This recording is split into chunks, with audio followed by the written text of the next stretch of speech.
talking about books. Today we are going to discuss Opposite of Always by Justin A. Reynolds. With me today is Henson. Hi, Henson. Hello, How are you?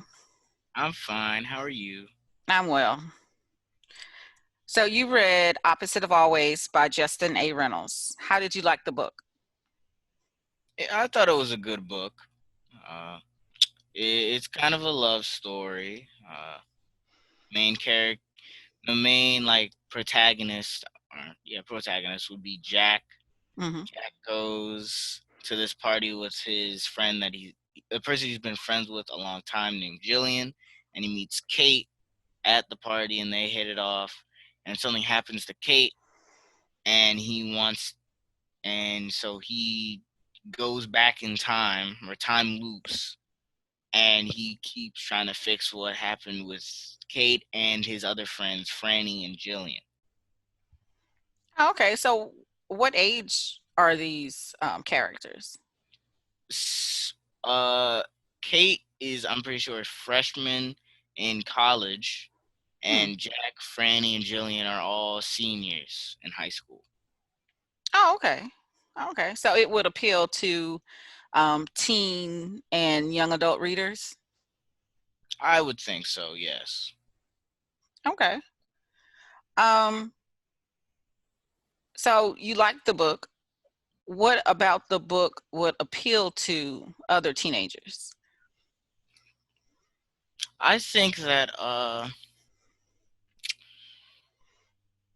think that the story has a very good like moral, like don't give up kind of thing. You know, it it's an interesting read, and at some points you might lose interest, but there is a lot of stuff keeping you reading. So I think that's what will keep someone. Does much or any other book take place in the high school setting, or are they always away from school? Some of the book takes place in the high school, but not like a majority of it. A lot of it is because Kate doesn't go to their high school, so there is a lot of like driving around. But it doesn't feel like they're just like teleporting everywhere and you don't even know how they got there. They do have like short little chapters where they explain how someone gets here, like, oh, I took the bus to go here, instead of just appearing somewhere. Okay, so it takes place in an urban setting, city. Yes. Oh, okay. Um, do you think the book is a science fiction text? Would it fall? Would you describe it as such? I don't think it's a science fiction text as much as it, if you consider like Groundhog's Day a very science fiction movie, then yes, I guess it would be considered a science fiction novel. I think it is a fiction novel in the sense that, time travel isn't really possible, but it's not really science fiction in the sense that like there's nothing else that you would say is extremely like, I'm not saying time looping or time travel is plausible, but there's nothing else that makes you like stop and go, "Oh, that's like robots or advanced technology or anything like that." Mm. And the way they portray the time travel or time looping, it doesn't seem like he constructed something or anything like that. He just seemed to travel back. It's not, they don't explain it, so it's more of a fiction novel in that sense. Is he the only one who has the ability to time travel? Yes, he is the only person who like time travels or time loops. He's the only person who remembers time looping. So everybody else just kind of carries on normally, but they don't. Once again, they don't explain it in a way that makes you go like, "Oh, there's some giant mathematical formula that he figured out." He's not like a super genius. That it's just something that seemed to have happened. Oh, okay. Um, so it just kind of has that element of science fiction, the time travel piece, but not so much science fiction that a person who does not believe they like science fiction would be turned off from reading the book. Yes, it's it's enough science fiction for someone to try to make it like out to be a science fiction novel, but it's not enough to actually make it a science fiction novel. If you understand what I'm saying. I think so. Yeah, so it wouldn't turn like so if I don't like Star Wars, for example, and I don't feel like, I don't want to read something that heavily science fiction, I wouldn't take the fact that the young man is able to time travel um as a deterrent to reading the book. It's not heavy, it's but you because you sound like it's really primarily a book about relationships and Yeah, finding your love and going through whatever it takes to make sure that yeah, person's safe. yes. You don't really focus. I mean, the book does focus a little bit on the time travel aspect, but he Mhm. doesn't ask too many questions or try to figure it out with like math or anything that makes you like your head hurt. Is he just kind of takes it in stride, I'd say. Okay. Okay. Um, what would be your favorite scene from the text? My favorite like part would probably be the beginning. I'm sorry. Probably be the beginning part of the book where they like world build and the first time they meet, because after that, he does like different things. It's interesting to see how you would try to change something you did if you had time looped and you had to do the same thing that you did before or try to do something different for a different outcome. So the first time he does it, it's all like it feels you feel more natural and you don't know what's gonna happen. So there's no like, oh, okay, he's talking to her, it's nice, and they hang out and they eat cereal, which becomes something they do and like all the different like there are certain constants throughout the multiple time looping scenarios. There are certain constants and like time, what are they called? Like landmarks through the time and like anchors that you can call back to and remember from that time. He did the same thing happened, like people's anniversaries and stuff. Okay. Okay. And who would be your favorite character? Jack would probably be my favorite character because he's really the only character that is the only character that is constant. No, there's no other characters in has an important role in every single one of these other than Jack. And Jack tries different things and tries to figure out how to do it and fix what the problem is.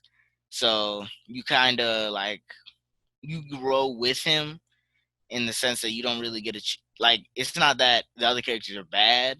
It's just that the other characters have different reactions to what he does while looping time. So they have different reactions to what he's doing. So they act different, they have the same personality ish, like kind of, but they have different reactions to different stuff he does. So Oh, okay. And so you know this because you've been in school that a lot of teachers use the cover of a book as a pre-reading strategy. Like, so mm. when you looked at the cover of the book and now that you've read the book, what, how important is the cover of the book to the story? Like, It is pretty important. There are two. When I looked it up, trying to make sure I have all the names right. There are two alternate. There's this cover with the staircase, which is a better representation of the book as a whole. It does pretty much well explain what's going to happen in the book. It does show how something's happening to him and not her because they have different like outfits on every time. But in the alternate cover, I don't know if it was the original cover or whatever. There's no staircase, and it's just kind of a picture. It's like it's the middle picture right next to the of, and it has like fade. It's the same like yellow background, but they have like little, I don't know what they're called, like after effects on their figure, like shadows. It's kind of weird. It doesn't really explain what's happening in the book. If mhm. I was to look at that cover, it wouldn't. once you know what happened in the book, you kind of can piece together what it's supposed to be representing. But this is a much better cover for explaining what happens in the book. Oh, okay, cool.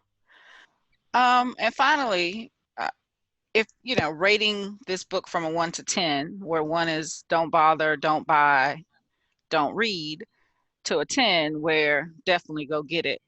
Um, which where would you rate the book? I would put this book at a solid 8. It does have, it's not terrible, of course, and it's not like, oh, this is the perfect book. They do have problems. I personally don't like the end of the book, and there are some parts, especially once you figure out the time looping things happening and you see how it starts happening, you can kind of piece together like, oh, this is what's gonna happen. Especially it's a system a lot of people use when they look at something and you don't know when something's going to end or a book's going to end or a show or film, where you look at the rest of the time that the movie has, like you when you have a climactic scene in a movie and you see how much more time the movie has to kind of see, like, oh, if it has 30 more minutes left, I think something else is going to happen, kind of Hmm. situation.